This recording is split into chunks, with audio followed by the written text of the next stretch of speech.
नमस्कार दोस्तों, welcome to Kumars class. आज हम पढ़ने जा रहे हैं क्लास 7th ज्योग्राफी का चैप्टर 8 मानवीय पर्यावरण। हमने कल चैप्टर 7 किया था, ठीक है, जिसमें हमने मानवीय पर्यावरण के बारे में पढ़ा था। आज हम पढ़ेंगे मानवीय पर्यावरण के द्वारा कि उनकी क्रियाएं कौन कौन सी होती हैं, ठीक है। मानव के द्वारा पर्यावरण में कौन कौन सी क्रियाएं की जाती हैं, वो कहाँ कहाँ पर उनका निवास स्थान किस तरीके से होता है, वो सारी चीज़ें आज हम पढ़ने की कोशिश करेंगे। तो चलिए शुरू करते हैं। पहले पेज में कुछ ऐसा ही दिया हुआ है कि रेणुका बहुत उत्साहित थी, उसके चाचा हर जगह पे घूमते रहते हैं, ठीक है। जब वो आते हैं घर पे तो उसको हर जगह की फ़ोटो वगैरह दिखाते हैं, तब उसको समझ में आता है कि हर जगह के लोग क्या करते हैं, वो अलग अलग रहते हैं, उनका पहनावा अलग है, उनका रहने का स्थान अलग है। लेकिन फिर उसके चाचा बोलते हैं कि ये ऐसा है नहीं है, लोग हो सकता है कि अलग जगह पे रहते हों, कुछ बर्फीले जगह पे रहते हैं, ठीक है, कुछ गर्मी वाली जगह पे रहते हैं, कुछ रेगिस्तान में रहते हैं, लेकिन भोजन और मकान जैसे जीवन की जो मूलभूत आवश्यकताएं हैं वो लगभग हर जगह पर एक ही समान है, ठीक है। लोगों का खाना पीना रहना और घर गृहस्थी ये कैसा है, ये एक ही जैसा होता है। यहीं से पूरे चैप्टर की शुरुआत होती है, ठीक। इसके बाद हम चैप्टर 9th पढ़ेंगे, ठीक है। 9th में भी हम इन्हीं के बारे में पढ़ेंगे, इन्हीं को कंटिन्यू करेंगे आगे। तो जो हम शुरू करते हैं, अमेज़न बेसिन में जीवन कैसा है। अब हम देखते हैं कि अमेज़न बेसिन स्थित कहाँ पर है। विश्व के मानचित्र में अगर हम देखेंगे तो अमेज़न बेसिन कहाँ पर स्थित है, ये हमने देखा था। जब विश्व का मानचित्र हमने देखा था, ये क्या है, ये दक्षिण अमेरिका का नक्शा है, ठीक है। दक्षिण अमेरिका के नक्शे में ये अमेज़न बेसिन दिखाया गया है। ये पूरा यहाँ से लेकर ये कुछ इतना सा क्षेत्र, इसी को हम क्या कहते हैं, अमेज़न बेसिन कहते हैं, अमेज़न बेसिन। ये इसकी स्थिति कहाँ है, ये हम देखेंगे। ये 0 डिग्री है, ठीक है। इसके इधर 10 डिग्री से लेकर 10 डिग्री इसके इधर तक, ठीक है। इन्हीं के बीच में ही अमेज़न बेसिन पाया जाता है, उत्तर से लेकर दक्षिण तक। 10 डिग्री उत्तर से लेकर 10 डिग्री दक्षिण के मध्य में ही ये स्थित है। और इस प्रदेश को क्या कहा जाता है, इस प्रदेश को भूमध्य रेखीय प्रदेश कहते हैं, ठीक। और क्या है, उष्ण कटिबंधीय प्रदेश हम जानते हैं ये कहाँ पर होता है, ये कर्क और मकर रेखा के मध्य का जो क्षेत्र होता है उसी को हम क्या बोलते हैं, उष्ण कटिबंधीय प्रदेश, जो कि कर्क और मकर रेखा के बीच में स्थित होता है। इसको आप देख के बताइएगा मैप में, कमेंट बॉक्स में, कि कहाँ पर है। मैप में देख के कमेंट बॉक्स में बताइए कि कहाँ पर ये स्थित है, ठीक है। अमेज़न ये जो नदी है ये इस प्रदेश से होकर बहती है, ठीक है, भूमध्य रेखीय प्रदेश से होकर बहती है। इसमें क्या है कि ये पश्चिम में पर्वतों से निकलकर पूर्व में कहाँ पर गिरती है, अंध महासागर में पहुँचती है। हम फिर से अगर ये देखें, मैप देखें, तो ये पश्चिम में पर्वतों से निकलती है इधर से, और पूर्व में जाकर यहाँ पर ये गिर जाती है, ठीक है, इस महासागर में। जिस स्थान पर कोई नदी किसी जल राशि से मिलती है उसको क्या कहा जाता है, मुहाना कहा जाता है। मतलब एक नदी इस तरीके से बह रही है और यहाँ पर इधर से आकर दूसरी नदी मिल जाएगी तो इसको क्या कहा जाएगा, इस एरिया को ही हम कहेंगे मुहाना, ठीक है। इसी तरीके से आगे क्या दिया है, अमेज़न नदी में बहुत सारी क्या होती है, सहायक नदियाँ मिलकर अमेज़न बेसिन का निर्माण करती हैं। हमने बताया था सहायक नदियाँ होती क्या हैं, ठीक। जब एक नदी में कोई दूसरी नदी आके जुड़ जाती है मेन नदी में, तो वो उसकी क्या कहलाती है, सहायक नदी कहलाती है, ठीक है। यह नदी कहाँ पर है, यह ब्राज़ील के किन किन भागों में स्थित है, पेरू के कुछ भाग में स्थित है, बोलीविया, इक्वाडोर, कोलंबिया, वेनेजुएला के कुछ भागों में ये अपवाहित होती है, ठीक है। मतलब यहाँ से यह बहती है। ये फैक्ट दिया गया है। फैक्ट क्या दिया गया है कि इसका नाम कैसे पड़ा अमेज़न, ठीक है। जब स्पेन के जो अन्वेषक थे, ठीक है, ने इस नदी की जब खोज की, तब क्या हुआ कि तब सिर पर सुरक्षा कवच, जिसे क्या कहा जाता है, हेड गियर, और घास के स्कर्ट पहनने वाले कुछ स्थानीय आदिवासियों ने उन पर आक्रमण कर दिया। जब स्पेन के अन्वेषक इस नदी की खोज के लिए गए तो सिर पर सुरक्षा कवच, जिसको हेड गियर कहते हैं, घास के स्कर्ट पहने हुए आदिवासियों ने उन पर आक्रमण किया, और इन आक्रमणकारियों ने उन्हें प्राचीन रोमन साम्राज्य के एमेजोन्स नामक महिला योद्धाओं के आक्रमण समूह की याद दिला दी। इसीलिए इसका नाम क्या पड़ा, अमेज़न बेसिन पड़ा है, ठीक है। ये इसको देखेंगे, सहायक नदी के बारे में परिभाषा दी गई है। इसको क्या कहते हैं, यह एक छोटी नदी जो मुख्य नदी में मिलती है। तो मुख्य नदी अपनी सहायक नदियों के साथ जिस क्षेत्र के पानी को बहा कर ले जाती है वह उसका बेसिन अथवा जल संग्रहण क्षेत्र कहलाता है। अमेज़न बेसिन विश्व का ये क्या है, सबसे बड़ा नदी बेसिन है। तो सहायक नदियाँ क्या होती हैं, मुख्य नदी में आकर जो छोटी मोटी नदियाँ मिल जाती हैं तो वो मुख्य नदी की क्या कहलाती हैं, सहायक नदियाँ कहलाती हैं। ठीक है, और सहायक नदियों के साथ जिस क्षेत्र के पानी को ये बहा कर ले जाती हैं वो क्या कहलाती हैं, वो उसका बेसिन कहलाती हैं या जल संग्रहण क्षेत्र कहलाती हैं। ठीक, और सबसे बड़ा अमेज़न बेसिन ही क्या है, सबसे बड़ा नदी बेसिन है जो कि विश्व में स्थित है। इसके बाद क्या है, यहाँ की हम जलवायु की बात करें तो यहाँ की जलवायु कैसी है। ठीक, यहाँ पर पूरे वर्ष क्या रहता है, गर्म और नम जलवायु दोनों रहती है। ठीक है, क्योंकि हमने पढ़ा था भूमध्य रेखा के पास स्थित होने के कारण यहाँ पर पूरे वर्ष गर्म और नम जलवायु रहती है। ठीक है, यहाँ का मौसम दिन और रात में दोनों में लगभग एक समान रूप से ही रहता है। ठीक है, गर्म और आर्द्र एक समान रूप से ही रहता है। ठीक, वहाँ की शरीर में चिपचिपाहट, आर्द्र मतलब मॉइस्चर टाइप का रहता है। ठीक है, इस क्षेत्र में क्या होता है, लगभग प्रतिदिन वर्षा होती है। वहाँ पर बिना किसी पूर्व चेतावनी के प्रतिदिन लगभग वर्षा होती रहती है। तापमान उच्च और आर्द्रता अति उच्च होती है। ठीक, रात के समय क्या होता है, तापमान थोड़ा कम हो जाता है लेकिन आर्द्रता वैसे की वैसी ही बनी रहती है। वर्षा वन इस क्षेत्र में कैसे पाए जाते हैं, वर्षा वन को देखेंगे तो ये अमेज़न वन के बारे में ये फ़ोटो जो दी गई है इसको आप देखेंगे तो पता चलेगा कि यहाँ पर किस प्रकार के वन पाए जाते हैं। यहाँ पर सघन वन पाए जाते हैं। ठीक है, सघन वन के बारे में हमने कल ही पढ़ा था कि सघन वन कहते किन्हें हैं, जहाँ पर बहुत ही ज़्यादा मात्रा में वन पाए जाएँ ऊपरी, और यहाँ पर क्या होते हैं, पत्तियाँ तथा शाखाओं से छत सी बन जाती है जिसके कारण सूर्य का प्रकाश धरातल तक नहीं पहुँच पाता। इन्हीं वनों को क्या कहा जाता है, सघन वन कहा जाता है। ठीक है, यहाँ की भूमि जो होती है वो प्रकाश रहित होती है, मतलब भूमि पर प्रकाश नहीं पहुँच पाता और भूमि हमेशा नम बनी रहती है। यहाँ केवल वही वनस्पतियाँ पनप सकती है जिनमें छाया में बढ़ने की क्षमता हो, मतलब सिर्फ वही वनस्पति यहाँ पर उपस्थित पनप सकती है जो छाया में पनप सके। ठीक है, जो परजीवी पौधे होते हैं, परजीवी पौधों के रूप में यहाँ पर आर्किड और बोमोलियाट पैदा होता है। ठीक है, क्या क्या होता है यहाँ पे, आर्किड और बोमोलियाट। ठीक है, ये होता क्या है, ब्रोमोलियाड, ये होता क्या है, ये एक विशेष प्रकार का पौधा है जो अपनी पत्तियों में ही जल को संचित करता है। ठीक, और मेढक जैसे जो प्राणी होते हैं इन जल के पॉकेट का उपयोग किसके लिए करते हैं, अंडा देने के लिए करते हैं। ठीक है, अब वर्षा वन में जो प्राणी वहाँ पे पाए जाते हैं, ठीक है, वो कौन कौन से होते हैं, वो होते हैं टुकन, गुंजन पक्षी, रंगीन पक्षती, ठीक है, वाले पक्षी, भोजन के लिए बड़ी चोंच वाले विभिन्न प्रकार के पक्षी जो भारत में पाए जाने वाले सामान्य पक्षियों से भिन्न होते हैं, ये सारे यहाँ पर पाए जाते हैं। यहाँ पर टैपर भी पाया जाता है। ठीक है, ये क्या करता है, ये चींटी को खाता है टैपर। ठीक, मांस और सरीसृप की विभिन्न बहुत सारी प्रजातियाँ पाई जाती हैं। मांस में जिसे हम एनाकोंडा कहते हैं, अजगर, ये सब यहीं पर पाए जाते हैं। ठीक है, कुछ ऐसी ही प्रजातियाँ। इसके अतिरिक्त और क्या, हजारों कीड़े मकोड़े, कई विभिन्न प्रकार के हज़ारों कीड़े मकोड़े इस बेसिन में पाए जाते हैं। ठीक, मांस खाने वाला एक क्या है, पिरान्या, मत्स्य समेत मछलियों की विभिन्न प्रजातियां इस अमेज़न बेसिन में पाई जाती हैं। अब इसके बाद हम देखेंगे वर्षा वन के निवासी, यहाँ के वर्षा वन के निवासी होते कैसे हैं। यहाँ के लोग करते क्या है, ये छोटे से वन में कुछ वृक्षों को काट कर क्या करते हैं, अपने भोजन के लिए फसल उगाते हैं। वृक्षों को काटते हैं, उस एरिया की साफ़ सफाई करते हैं और फिर वहाँ पर फसल उगाते हैं। ठीक, पुरुष मुख्यतः शिकार करते हैं। ठीक, नदियों में मछलियाँ पकड़ते हैं और जानवरों का शिकार करते हैं, और महिलाएं क्या करती हैं, महिलाएं फसल उगाती हैं, फसलों का ध्यान रखती हैं।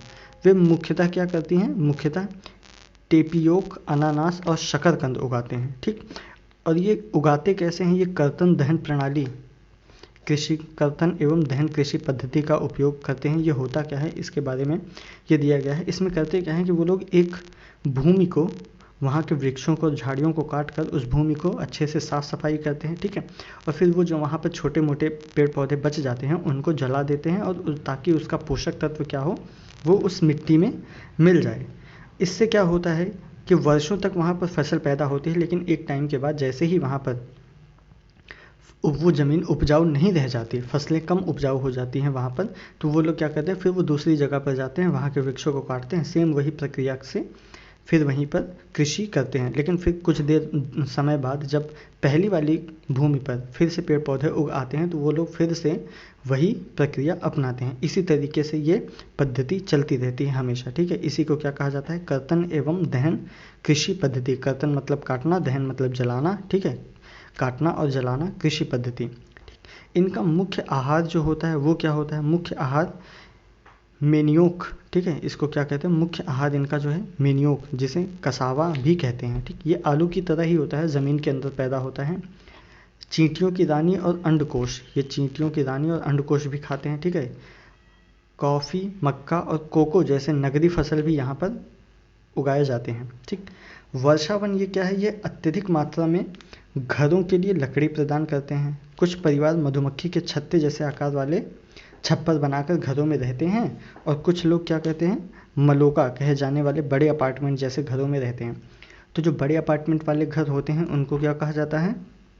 उनको मलोका कहा जाता है। और मधुमक्खी के छत्ते की तरह कुछ लोग अलग अलग बनाकर रहते हैं, ठीक। आज ये जो अमेज़न बेसिन है, यहाँ पर लोगों का जीवन क्या हो रहा है? अब ये धीरे धीरे बदल रहा है। ये ऐसा हो क्या था है? क्योंकि अब काफ़ी समय के बाद लोग जब वहाँ पर पहुँचे तो 1970 में ट्रांस अमेज़न महासागर बनने से क्या हो गया? वर्षावन के सभी भागों तक पहुँच संभव हो गया। जब लोगों ने वहाँ पर जाना शुरू किया तो वहाँ पर हवाई जहाज़, हेलीकॉप्टर का उपयोग भी बढ़ गया। लोग आने जाने के लिए इनका उपयोग करने लगे। वहाँ के लोगों को उस क्षेत्र से निकाल कर बाहर एक नए क्षेत्र में बसाया जा रहा है, ठीक है, जहाँ पर वो अपने पौराणिक तरीके से ही खेती कर रहे हैं। विकास की गतिविधियों को देखेंगे तो क्या होगा कि पहले ये वनों का क्रमिक विकास, वनों का विनाश होता जा रहा है, ठीक। वनों का विनाश होता कैसे रहा है? जैसे हमने बताया कि ये लोग क्या करते हैं? एक जगह पर रहते हैं, यहाँ पर छोटे से एरिया को काटा, वहाँ उसको जलाया, वहाँ पर कृषि की, फिर उसके बाद ये कृषि बंजर हो गई तो फिर ये लोग धीरे धीरे इस एरिया में पहुँचे, फिर इस एरिया को भी काट कर दहन किया, जलाया, फिर रहने के लिए अपने घर भी बनाए, आवास भी वहीं पर बनाया। धीरे धीरे क्या होता जा रहा है? वनों का विनाश होता जा रहा है। आगे जैसे ही हम बढ़ेंगे तो वन का विनाश होता ही जा रहा है, ठीक है। जैविक गतिविधियों वाले वर्षावन क्या हो रहे हैं? ये धीरे धीरे नष्ट होते जा रहे हैं। प्रतिवर्ष जो है अमेज़न बेसिन का वर्षावन का बड़ा भाग क्या हो रहा है? ये लुप्त होता जा रहा है, ठीक। इसमें हम देखेंगे तो ये ऐसे पता चलता है। अब हमने क्या देखा? हमने अमेज़न बेसिन में देख लिया कि वहाँ के लोग कैसे रहते हैं, किस तरीके की कृषि करते हैं, क्या खाते हैं, उनके साथ कौन से पशु पक्षी वहाँ पर रहते हैं। अब हम देखेंगे जो गंगा और ब्रह्मपुत्र बेसिन का जीवन है वो कैसा है, फिर हम दोनों की तुलना करेंगे, ठीक है। गंगा और ब्रह्मपुत्र की सहायक नदियाँ ही मिलकर क्या करती हैं? ये भारतीय उपमहाद्वीप में गंगा ब्रह्मपुत्र बेसिन का निर्माण करती हैं। हम ये मैप देखेंगे तो हमें पता चलेगा ये हमारी रेखा है, ठीक है, 0 डिग्री। फिर यहाँ से जब 0 डिग्री नहीं, सॉरी, ये कर्क रेखा है 23.5 डिग्री की, ठीक। फिर यहाँ से अगर हम देखेंगे तो ये यहाँ से लेकर यहाँ तक में फैली हुई है, लगभग 30 डिग्री के आसपास ये फैली हुई है। 20 डिग्री ये है, ठीक। इसके बाद ये क्या होगी? ये 10 डिग्री होगी, यहाँ पर ये 24 डिग्री, ये 23.5 डिग्री की कर्क रेखा। तो ये लगभग 10 डिग्री से लेकर 30 डिग्री के मध्य में उत्तर की ओर फैली हुई है, ठीक। इसी को क्या कहते हैं? इसी को हम कहेंगे गंगा ब्रह्मपुत्र बेसिन। अब हम यहाँ पर पढ़ते हैं कि ये उपोष्ण में 10 डिग्री उत्तर से 30 डिग्री उत्तर अक्षांश के मध्य स्थित है, ठीक। यहाँ पे कौन कौन सी इसकी सहायक नदियाँ हैं? तो घाघरा, सोन, चंबल, गंडक, कोसी, ये सारी क्या हैं? ये गंगा की सहायक नदियाँ हैं। और ब्रह्मपुत्र की जो सहायक नदियाँ हैं वो भी इसी में अपवहित होती रहती हैं, ठीक। इसमें आप बताइए कि कौन कौन सी है, इसमें दिया हुआ है ये कि आप बताइए कौन कौन सी ब्रह्मपुत्र की सहायक नदियाँ हैं। गंगा और ब्रह्मपुत्र का जो मैदान है ये पर्वत और हिमालय के गिरिपथ और कहाँ पे? ये सुंदरबन डेल्टा इस बेसिन की मुख्य विशेषताएं हैं। मतलब सुंदरबन डेल्टा ये जो है इसी को हम क्या कहते हैं? सुंदरबन डेल्टा। और क्या है? हिमालय के गिरिपथ और सुंदरबन डेल्टा। तो हिमालय का ये जो गिरिपथ है ये सुंदरबन डेल्टा, ये ही इसकी मुख्य विशेषता है। यहाँ पर क्या अनेक चाप झीलें पाई जाती है। चाप झील के बारे में आज ही हमने जो MCQ किया उसके बारे में बताया गया है पूरा। चाप झील होती क्या है इसके पहले चैप्टर में अच्छे से विस्तार से समझाया गया है, आप समझ लीजिए, उसको जाके क्वेश्चन सॉल्व कीजिए, रिवीजन होता रहेगा आपका, ठीक है। यहाँ पर अनेक चाप झीलें पाई जाती हैं। यहाँ की जलवायु कैसी है? यहाँ की जलवायु मुख्यतः मानसूनी जलवायु है, ठीक है। मानसूनी जलवायु कब से कब तक होती है? जो मध्य जून से मध्य सितंबर के बीच में होती है, ठीक है। वर्षा होती रहती है। ग्रीष्म काल में गर्मी और शीत ऋतु में यहाँ पर ठंडी होती है, ठीक है। बेसिन क्षेत्र में क्या है? यहाँ विभिन्न प्रकार की क्या होती हैं? विभिन्न प्रकार की स्थलाकृतियाँ पाई जाती हैं। यहाँ पे जनसंख्या घनत्व बहुत ही ज़्यादा अधिक है, यहाँ की मिट्टी बहुत ही उपजाऊ है। ठीक, इसके बाद क्या है, यहाँ का मुख्य व्यवसाय क्या है, मुख्य व्यवसाय यहाँ पर कृषि ही होती है। ठीक है, कृषि में फसलें कौन कौन सी यहाँ पर होती हैं, गेहूँ, मक्का, ज्वार, चना और बाजरा, गन्ना, जूट जैसी नगदी फसलें भी उगाई जाती हैं। यहाँ पर कुछ मैदानी भागों में क्या, चाय के बागान में जो पश्चिम बंगाल या असम में पाए जाते हैं। ठीक, सिल्क के कीड़ों का संवर्धन भी कुछ असम और बिहार के भागों में किया जाता है। सिल्क का उत्पादन भी किया जाता है। ठीक है, मंद ढाल वाले पर्वतों और झाड़ियों पर वेदिकाओं में क्या होती हैं, फसलें उगाई जाती हैं। जनसंख्या घनत्व होता क्या है, 1 वर्ग किलोमीटर क्षेत्र में रहने वाले लोगों की संख्या है, इसी को क्या कहा जाता है, हमारा जनसंख्या घनत्व। जैसे कि क्या है, उत्तराखंड का जनसंख्या घनत्व कितना है, 189। इसका मतलब क्या है कि 1 वर्ग किलोमीटर में कितने लोग रहते हैं, 189 लोग रहते हैं। ठीक, विभिन्न भू आकृतियों के अनुसार वनस्पति में भी क्या होती है, यहाँ पर विभिन्न भू आकृतियाँ पाई जाती हैं, इसलिए यहाँ की वनस्पतियों में भी बहुत सारी विभिन्नता पाई जाती है। गंगा ब्रह्मपुत्र के मैदान में कौन कौन से वृक्ष पाए जाते हैं, वनस्पतियाँ कौन कौन सी पाई जाती हैं, तो ये होंगी सागवन, साखू, पीपल के साथ उष्णकटिबंधीय पर्णपाती पेड़। ठीक है, इसके अलावा घने बांस के और घने झुरमुट ये भी पाए जाते हैं। ठीक है, डेल्टाई क्षेत्रों में क्या पाया जाता है, यहाँ पे मैंग्रोव वन पाए जाते हैं। उत्तराखंड, सिक्किम और अरुणाचल प्रदेश में क्या होती है, यहाँ की जलवायु ठंडी होती है और तीव्र ढाल वाले भागों में चीड़, देवदार और फर जैसे शंकुधारी पेड़ भी पाए जाते हैं। ठीक, ये धान की खेती और असम में चाय के बागान, कुछ इस तरीके से ये सारे मैदानी क्षेत्रों में क्रियाएं की जाती हैं। बेसिन में अब वन्य जीव कौन कौन से पाए जाते हैं ये हम देखेंगे। तो वन्य जीव हाथी, बाघ, हिरन, बंदर ये सारे सामान्य रूप से पाए जाते हैं। इसके अलावा एक सींग वाला गैंडा, ये एक सींग वाला गैंडा, ठीक है, एक सींग वाला गैंडा ब्रह्मपुत्र के मैदानी भागों में ये पाया जाता है। ठीक, डेल्टा के क्षेत्र में क्या पाया जाता है, बंगाल टाइगर पाया जाता है। मगर और घड़ियाल ये सारे कहाँ पाए जाते हैं, ये डेल्टाई क्षेत्रों में पाए जाते हैं। नदी के साफ जल और झील बंगाल की खाड़ी में प्रचुर मात्रा में जलीय जीव पाए जाते हैं। जलीय जीव होते कौन कौन से, रोहू, कताल और हिल्सा ये सारी मछलियाँ पाई जाती हैं। मछलियाँ और चावल इस क्षेत्र में रहने वाले लोगों का क्या है, मुख्य आहार।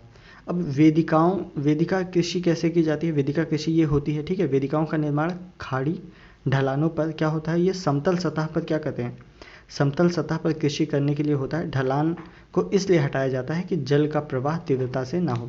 ये क्या होता है, ये एक ऐसे ढाल टाइप का होता है, यहाँ पर ये लोग इस एरिया को समतल करेंगे, समतल करने के बाद फिर उस पर कृषि करेंगे, फिर नीचे थोड़ा और समतल करेंगे, फिर उस पर कृषि करेंगे। इसी तरीके से ये वेदिका कृषि की जाती है। ठीक है, ये एक केस अध्ययन दिया गया है, इसके बारे में आप पढ़िए, इसमें कुछ समझाने लायक ऐसा नहीं है। इसमें दिया है कि साफ झील और प्रदूषित झील, अगर साफ झील होगी तो हमें क्या क्या फ़ायदे हो सकते हैं। ठीक है, झील अगर प्रदूषित होगी तो हम कैसे अपने पर्यावरण को बचा सकते हैं प्रदूषित झीलों से, साफ झील में हम कौन कौन सी क्रियाएँ कर सकते हैं। ये दिया है अंधी डॉल्फिन, अगर हमें पता करना है कि झील हमारी कैसी है, साफ है या नहीं, तो गंगा और ब्रह्मपुत्र नदी में क्या है, अलवण जल में एक प्रकार की डॉल्फिन पाई जाती है। ठीक, जिसे क्या कहा जाता है, स्थानीय भाषा में क्या कहा जाता है, इसे सुसु कहा जाता है या अंधी डॉल्फिन। ये क्या करती है, इसकी उपस्थिति अगर है तो हमें पता चलता है, शुद्धता का पता चलता है। ठीक, अगर ये झील बहुत ही ज़्यादा गंदी होगी तो ये वहाँ पर नहीं पाई जाएगी, ये उसमें सर्वाइव नहीं कर पाएगी। ठीक, ये वही केस स्टडी का पार्ट है, पूरा दिया गया है, आप इसे पढ़िएगा। सार्वभौमिक स्वच्छता कवरेज ये कब मनाया जाता है, ये 2 अक्टूबर 2014 से शुरू किया गया है। ठीक है, स्वच्छता पर ध्यान केंद्रित करने के लिए ये किया गया है, स्वच्छ भारत मिशन के अंतर्गत इसका शुभारंभ किया गया है। इसके बाद क्या है, गंगा ब्रह्मपुत्र के मैदानों में क्या है, कई बड़े शहर और कस्बे भी स्थित हैं, जैसे इलाहाबाद, कानपुर, वाराणसी, लखनऊ, पटना, कोलकाता। ठीक, बड़े शहर वही होते हैं जहाँ की आबादी 10 लाख से अधिक होती है। ठीक, वो बड़े शहर कहलाते हैं। यहाँ जो उद्योग धंधे स्थित हैं, इन्हीं का गंदा पानी बहकर नदियों में जाता है, जिन्हीं से नदी प्रदूषित होती है। हमें ये समझना चाहिए, इसको सेव करना चाहिए। ठीक, ये एक शहर दिया है वाराणसी। बेसिन में यातायात का सुविकसित तंत्र उपस्थित है। ठीक है, यातायात भी बेसिन में उपस्थित है, जैसे कि यातायात के 4 मार्ग सुविकसित हैं। मैदानी क्षेत्रों में क्या है, सड़क और रेल मार्ग है। ठीक, एक स्थान से दूसरे स्थान तक नदी क्षेत्रों में क्या है, जल मार्ग प्रभावशाली माध्यम है। कोलकाता के हुगली नदी पर एक महत्वपूर्ण पत्तन है जो कि यातायात के लिए उपयोग किया जाता है। ठीक, मैदानी जो क्षेत्र हैं वहाँ पर क्या हवाई पत्तन भी उपस्थित है, देखेंगे तो। इसी तरीके से क्या पर्यटन में इस क्षेत्र की बहुत सारी महत्वपूर्ण क्रियाएं हैं। आगरा में यमुना के किनारे स्थित ताजमहल, इलाहाबाद में गंगा और यमुना नदी का संगम, उत्तर प्रदेश और बिहार में क्या है बौद्ध स्तूप, लखनऊ का इमामबाड़ा, ये असम का काजीरंगा और मानस एवं वन्य प्राणी अभ्यारण्य, अरुणाचल प्रदेश का विशिष्ट जनजातीय संस्कृति जैसे कई दर्शनीय स्थल है। तो ये हमने देखा कि अमेज़न का कैसे किस तरीके से वहाँ पे कौन कौन से वन्य जीव थे, वहाँ की जलवायु कैसी थी, और फिर हमने गंगा और ब्रह्मपुत्र का जो मैदानी भाग है हमने वहाँ के बेसिनों के बारे में पढ़ा, वहाँ की जलवायु के बारे में पढ़ा।